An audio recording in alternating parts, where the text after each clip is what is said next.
अस्सलाम वालेकुम students. Lecture number 2 हम स्टार्ट कर रहे हैं, जिसमें लॉ ऑफ कोसाइन आज हम ड्राइव करेंगे। लॉ ऑफ साइन हम पहले ड्राइव कर चुके हैं, जो कि था ए ओवर साइन अल्फा बराबर है बी ओवर साइन बीटा बराबर है सी ओवर साइन गैमा के। अब लॉ ऑफ कोसाइन क्या है? ए स्क्वायर बराबर है B square plus C square minus 2bc cos of alpha, यानी कि हमारे पास दो साइड्स और एक एंगल अगर हमारे पास गिवन है और उससे हम चाहें कि ट्रायंगल को सॉल्व करें, तो उसके लिए हमारे पास लॉ ऑफ कोसाइन का रामद होता है। तो देखते हैं कि किस तरह हम इसे प्रूव कर सकते हैं। लॉ ऑफ कोसाइन के लिए भी हमें वही बेसिक ओब्लिक ट्रायंगल लेना पड़ेगा, क्योंकि राइट एंगल ट्रायंगल की जो इन्फॉर्मेशन थी उससे आगे हम बढ़ चुके हैं। तो जो वर्टेक्स के नाम दे देता हूँ मैं, ये है वर्टेक्स ए, ये है वर्टेक्स बी, ये है वर्टेक्स सी। इसे मैं कह देता हूँ कैपिटल सी। वर्टेक्स ए का जो एंगल है, कॉरस्पॉन्डिंग एंगल, वो कहलाता है अल्फा। वर्टेक्स बी का जो कॉरस्पॉन्डिंग एंगल है वो कहलाता है बीटा। वर्टेक्स सी का जो कॉरस्पॉन्डिंग एंगल है वो कहलाता है गैमा। वर्टेक्स ए की अपोजिट साइड है, वो कहलाती है स्मॉल ए। वर्टेक्स बी की अपोजिट साइड स्मॉल बी। और वर्टेक्स सी की अपोजिट साइड स्मॉल सी। तो अभी तक मेरे पास कोई ऐसी इन्फॉर्मेशन नहीं है जिससे मैं ये ओब्लिक ट्रायंगल सॉल्व कर सकूं। तो इस ट्रायंगल को मुझे राइट एंगल ट्रायंगल बनाना पड़ेगा। उसके लिए मुझे क्या करना पड़ेगा, जिस तरह मैंने लॉ ऑफ साइन में किया था, कि एक मैं परपेंडिकुलर या एल्टीट्यूड ड्रॉप करूं फ्रॉम वर्टेक्स ए। अब आप कहेंगे वर्टेक्स ए से क्यों कर रहे हैं, आप वर्टेक्स बी से कर लें या वर्टेक्स सी से कर लें, तब भी हमारे पास जो रिजल्ट्स हम लेना चाह रहे हैं वही आएंगे। इसे मैं फिलहाल रब कर देता हूँ। अच्छा, ये जो हमारे पास नई वर्टेक्स बनी है, इसे मैं नाम देता हूँ वर्टेक्स को डी का। तो अब ये ट्रायंगल पे हमारे पास दो अननोन्स, तीन अननोन्स और बढ़ गए।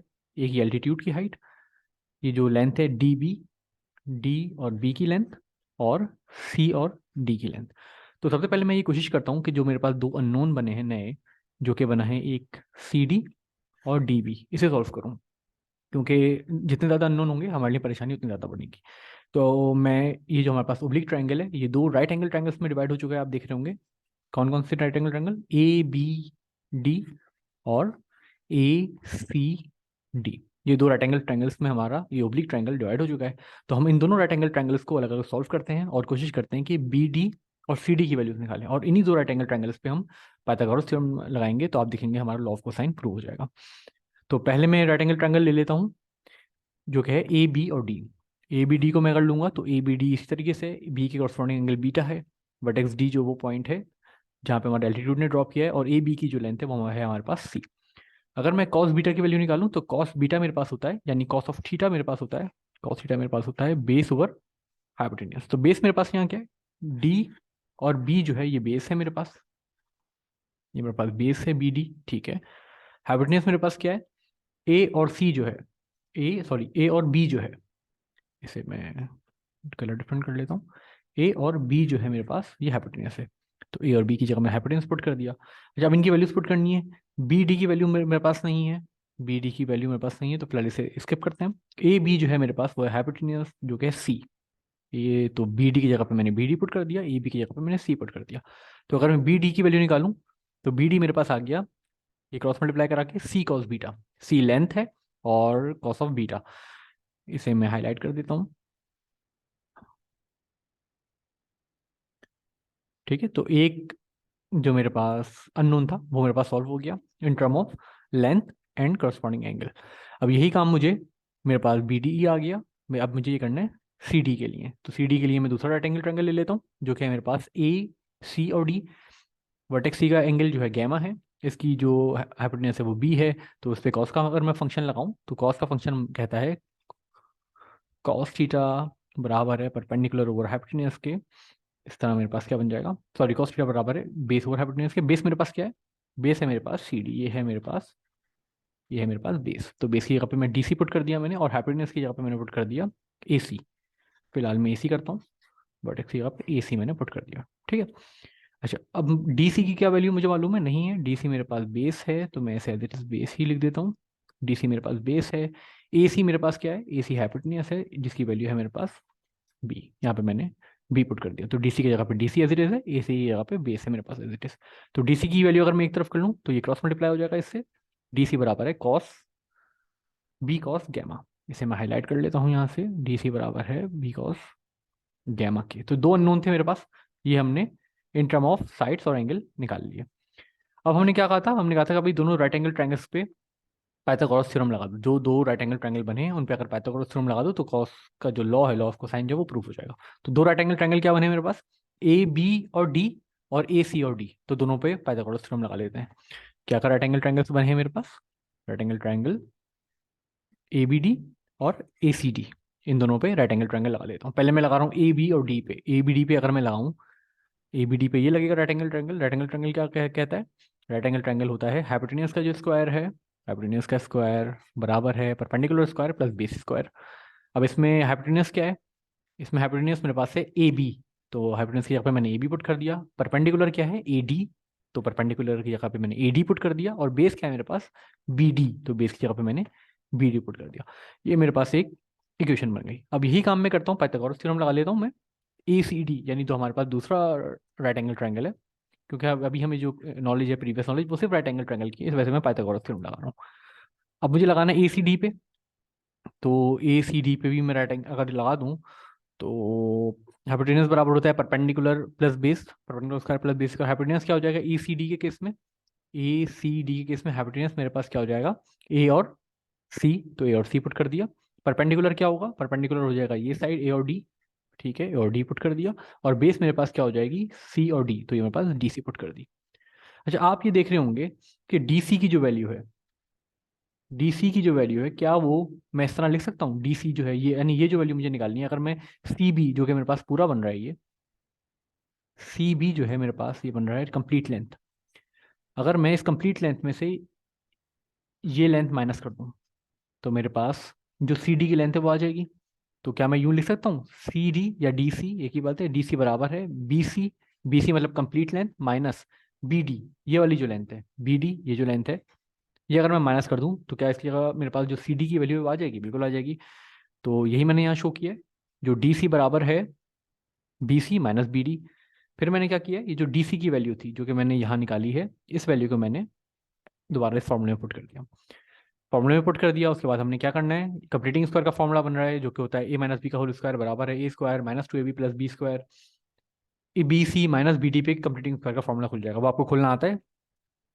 Square of first term minus two A B plus square of second term A D, और ये एज इट इज हमारे पास जो क्योंकि इक्वेशन में थे ये एज इट इज आ गया हमारे पास, ठीक है। अच्छा, अब हमने इसको ब्रैकेट्स ओपन करते हैं, A C square as it is आ जाएगा, A D square as it is आ जाएगा, B C square as it is आ जाएगा, ये एज इट इज आ गया, ये एज इट इज आ गया, क्योंकि यहाँ प्लस साइन था तो जो साइंस है सारे वो सेम ही रहेंगे। फिर वही ये हमने उतार लिया, ये उतार लिया। अब मैंने क्या किया, मेरे पास जो ट्राइंगल हमने पहले सॉल्व किया हुआ है, राइट एंगल ट्राइंगल जो मैंने पहले सॉल्व किया हुआ है, ए बी स्क्वायर बराबर है A D square plus B D square के, ए बी स्क्वायर बराबर है A D, A B square बराबर है, यानी कि ए बी डी का जो ट्राइंगल है मेरे पास, ए बी स्क्वायर बराबर है A D square plus B D square, जो पर हमने राइट एंगल ट्राइंगल सॉल्व किया हुआ है उसी से ये वैल्यू हमने यहाँ पुट की है, जो हमने पाइथागोरस थ्योरम लगाया है। ठीक है, तो ये वैल्यूज मैंने ऊपर एक तरफ कर ली ताकि मुझे वैल्यूज पुट करने में आसानी रहे। अच्छा, plus B C square as it is यहाँ आ गया, ये वैल्यू एज इट इज आ गई यहाँ पे, बी डी स्क्वायर आ गया हमारे पास, यहाँ पे सिर्फ रीअरेंज किया।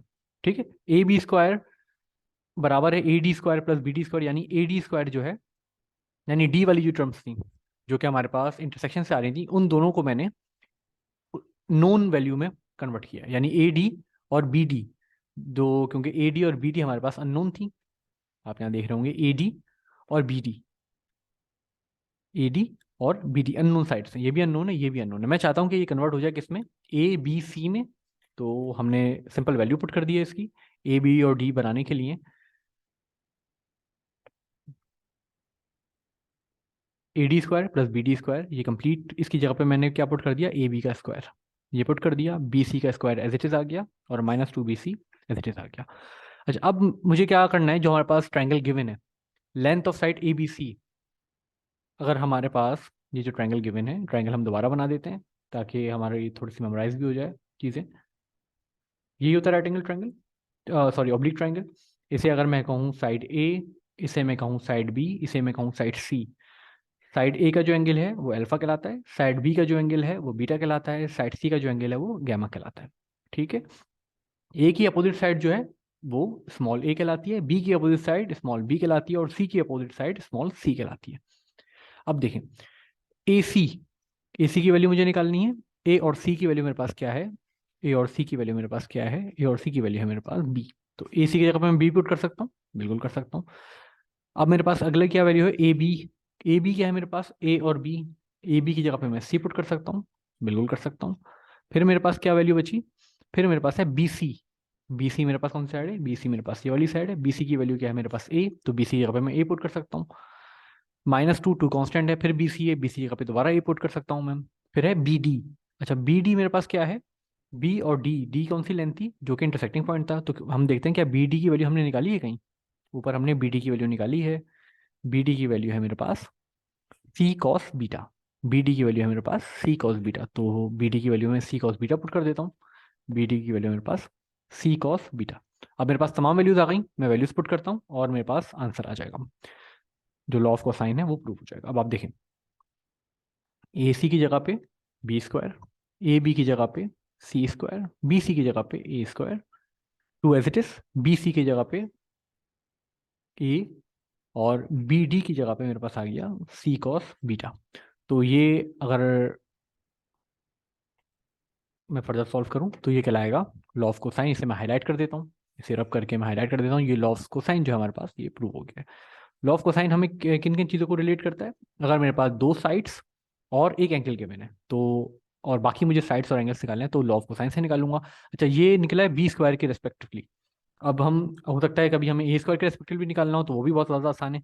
आप देख रहे हैं अगर बी स्क्वायर की रेस्पेक्ट से निकालना है, तो दो जो साइड्स हैं उनका सम -2, वही दो साइड्स, और बी का जो कॉरस्पॉन्डिंग एंगल है वो हमें उसका साथ कॉस लगा लूँ। अच्छा यही अगर मैं ए स्क्वायर के लिए बनाऊँ तो आप देखें कैसे बनेगा। ए स्क्वायर बराबर है, अच्छा बी के साथ था तो बी की अपोजिट वाली उसके अलावा साइड सी स्क्वायर और ए स्क्वायर, तो ए के साथ क्या हो जाएगा, B square plus C square. -2 constant है, -2 एज इट इज। फिर क्या है, सी ए सी, यानी जिन साइड्स का स्क्वायर लिया है वही साइड्स हैं दोबारा, तो दोबारा बी सी कर लेता हूँ। फिर क्या है, कॉस का फंक्शन है तो कॉस का फंक्शन लगा दिया। फिर कह रहा है जो जिस साइड का हम निकाल लो उसी के करस्पॉन्डिंग का जो एंगल है, यानी बी की हम वैल्यू निकाल रहे हैं तो कॉस बीटा लगा है, ए की वैल्यू निकालेंगे तो कॉस अल्फा लग जाएगा। अच्छा यही अगर मैं सी स्क्वायर के लिए करूँ तो आप देखें कैसे होगा ये। सी स्क्वायर के लिए अगर मैं यही काम करूँ तो सी स्क्वायर बराबर है, सी के अलावा जो दो साइड्स हैं, A square plus B square -2 A B cos of, जिस साइड्स की वैल्यू निकालने हैं उसी के जो कॉरस्पॉन्डिंग एंगल है वो हम यहाँ पुट कर देंगे। तो सिमिलरली ये हमारे पास जो बाकी दो साइड्स के लिए भी हमारे पास जो लॉ ऑफ कोसाइन है वो भी प्रूव हो गया। तो ये तीनों मैंने यहाँ पुट कर दिए। अच्छा इसे, ये तो हो गई साइड्स की फॉर्म में। ये कभी कभी आपसे किताब में या एग्जाम में आपसे एग्जामिनर कहता है कि जो एंगल की फॉर्म में वो भी लिख दो, यानी कि कॉस अल्फा की वैल्यू बता दो, कॉस बीटा की वैल्यू बता दो, और कॉस ऑफ गैमा की वैल्यू बता दो। तो इसे हम कॉस अल्फा की टर्म में भी लिख लेते हैं, कॉस अल्फा, कॉस बीटा और कॉस गैमा की टर्म में। चलिए थोड़ा सा हमसे, अच्छा कॉस अल्फा क्या बन जाएगा मेरे पास, या सिंपल मैथमेटिक्स से ये आप कर सकते हैं, ये बन जाएगा B square plus C square minus A square divided by 2bc। इसे आपने खुद सॉल्व करना है, ये मैं जिस तरह लिख रहा हूँ। इसी तरह कॉस बीटा के लिए क्या बन जाएगा, कॉस बीटा मेरे पास हो जाएगा A square plus C square minus B square divide by 2ac। इसी तरह कॉस गैमा मेरे पास क्या हो जाएगा, कॉस गैमा मेरे पास हो जाएगा A square plus B square minus C square divide by 2ab। तो यही काम हमारे पास एंगल की फॉर्म में आ गया। अगर आपसे कभी एंगल निकालने का कहे जबकि तीनों साइड्स गिवन हो, तब भी हमारे पास ये लॉ ऑफ कोसाइन लग सकता है, और हमारे पास दो साइड्स और एक एंगल गिवन हो तब भी हमारे पास लॉ ऑफ कोसाइन लग सकता है। तो उम्मीद है ये लेक्चर आपको समझ में आया होगा। इस लेक्चर के हवाले से कोई क्यूरी है तो कमेंट सेक्शन में कमेंट कीजिए, मैं कोशिश करूंगा उसको रिजॉल्व करूँ। इंशाल्लाह अगले लेक्चर में मुलाकात होती है। अल्लाह हाफिज़।